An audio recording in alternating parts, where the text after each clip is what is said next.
Hey guys, thanks for joining in on another episode of Cartels Unearthed. It's Sunday, right? What time is it? I don't even know, but cheers. It's kind of like I didn't go to brunch today, so very casual here atmosphere. I'm not trying to be all like a professional host here because I'm not. So, thanks for joining me. Um, I'm going to tell you guys my opinion on Avianca Flight 203. If you watched all three videos, you have an idea of what I'm talking about, of the situation. It's a big investigation. It's something that raises more questions than answers. Um, I want to tell you guys one fact that why I believe something doesn't make sense on Avianca Flight 203. And that's the fact that today is what? Today is June 3rd. June 3rd, 2018. Next year, in a year and 4 months, is the 30th anniversary of Avianca Flight 203 exploding as it after it departed Bogota. To this moment, June 3rd, 2018, the case of Avianca Flight 203 is still open in Colombia. The Colombian government has not closed the case. They haven't closed the case. Why? Why are they still not closed? There's an investigation pending in there. They still don't fully believe that a bomb exploded this plane. The reason I brought up this topic and I talked about it was because it's always been attributed that Pablo Escobar and the Medellin cartel were responsible for it. And if the case is still open in Colombia and the Colombian government, Civil, Avianca, all of them still have this case open, there's something there. There's something there that they don't fully believe.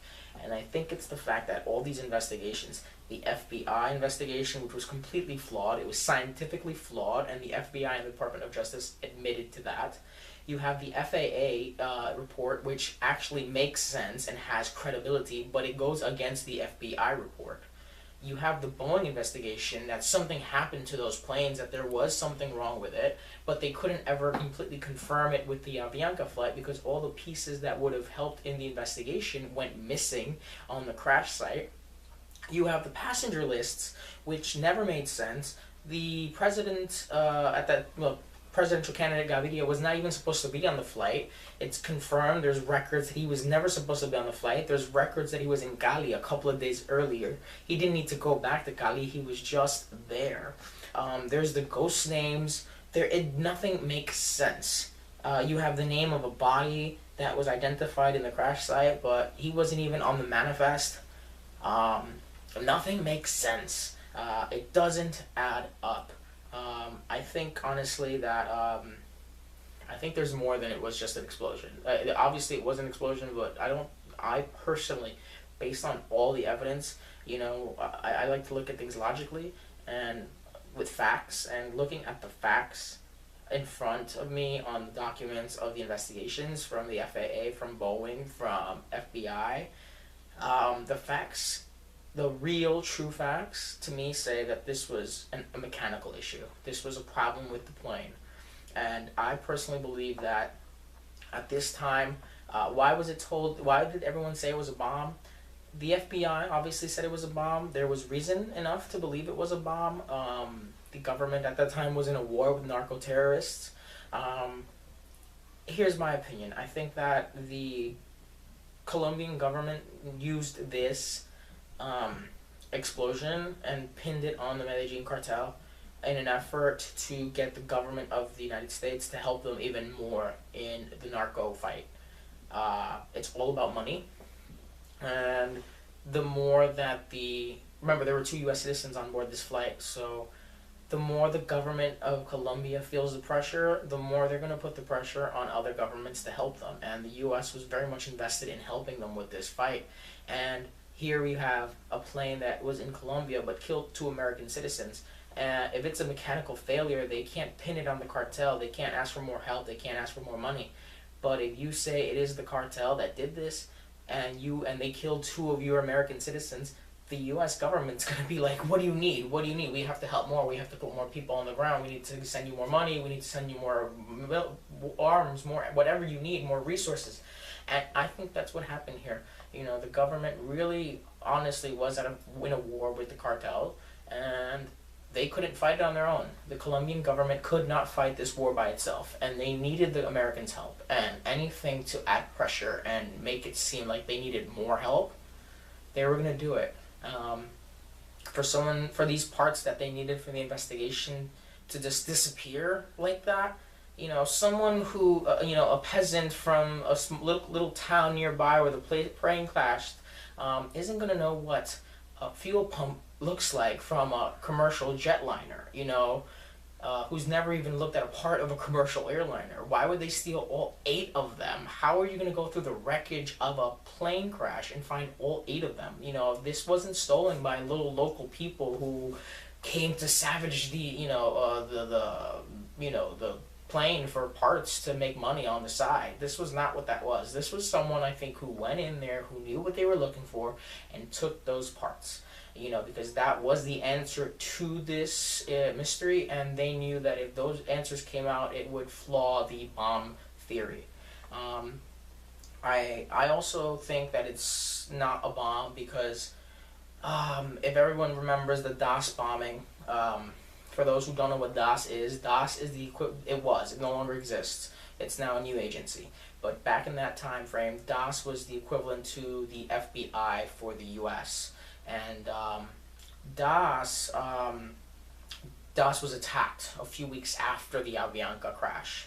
A bomb was placed in front of the headquarters and exploded. I think it was a school bus. Ripped off the whole face of the building. Over 100 people died. The person they were trying to kill was not hurt. Pablo Escobar took credit for the DAS building. He took credit for that attack. He took credit for dozens of attacks, for killing thousands of police officers and the murders of so many. He took credit for the kidnapping of journalists, of rich and powerful. But he never took credit for this. He stated very clearly that he had nothing to do with this attack or this so-called bombing. It makes no sense for someone like him to take credit for killing so many people and attacking so many places and bombing the hell out of a country. He admitted it many times. He admitted it when he was going to the first prison, to La Catedral. He admitted it. He said he took credit for DAS. He took credit for so many things. There's witnesses who were there when he took credit for it. But he never took credit for Avianca. You killed 5, 10, 15,000 people in a war. What's an extra 107 people? It's not going to make a difference. But he was very, very adamant in saying, I had nothing to do with that. Again, I'm going based off what people have said. Arete, we all know who Arete is again. He took credit for this. He took credit for he took credit for both Avianca and DAS. And again, remember, he said that on Avianca there was dynamite, and they never found traces of dynamite.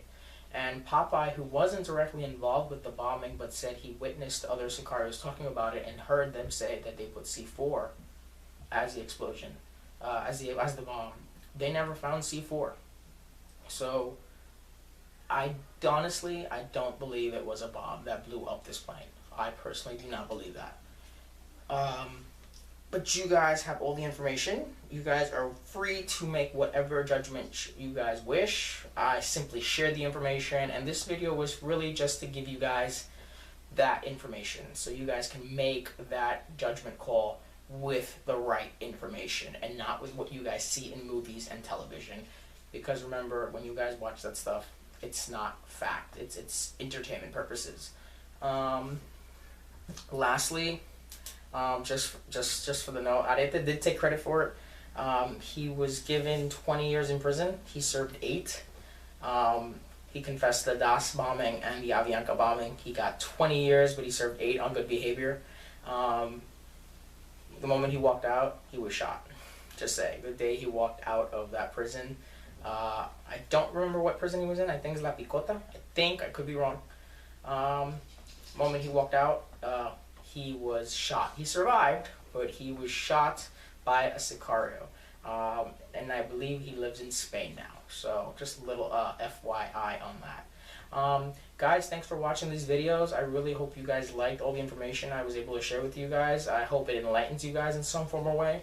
And if you have any questions, let me know. But feel free to comment. Again, I'd love to hear what you guys think. Was it a bomb? Or was it a mechanical issue? Or was it something more? Feel free to let me know. Thanks for watching, guys. Have a good one.